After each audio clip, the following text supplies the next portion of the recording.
Buonasera amici sportivi, benvenuti alla Longarina. Questa sera per la seconda di campionato si affronteranno il Mr. Jeff ed il Football 8 Roma Nord.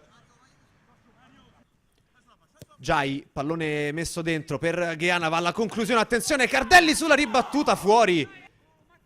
Lancio lungo a cercare Giai, che attenzione, va alla conclusione, para Scarsella. Dall'altra parte il pallone messo dentro, attenzione arriva Caruso, il colpo di testa ed il salvataggio sulla linea. De Angeli, pallone per Giai, può andare Giai col destro, la conclusione e il vantaggio del Football 8 Roma Nord qui alla Longarina con il numero 6 Giai. Ha realizzato il gol dell'1-0 che sblocca il match. Bud, pallone sprecato, però la conclusione dalla lunga distanza. Pallone giocato a sinistra per Bud. Bud la finta, salta l'avversario. Bud si accentra. Palo gol, 2-0. Raddoppia il Football 8 Roma Nord con il numero 8 Bud. Football 8 Roma Nord che riparte, superata la linea di metà campo. Attenzione, c'è un po' di spazio. Il passaggio per Bud, la palla di ritorno. Pallone dietro per Gheana. 3-0.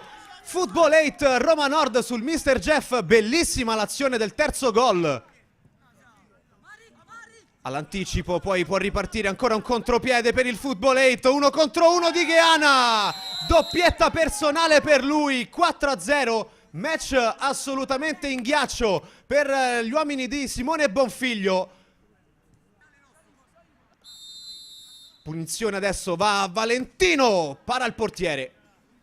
Bud si accentra, salta un paio di avversari. Bud, pallone sul mancino, rientra, va alla conclusione di pochissimo al lato.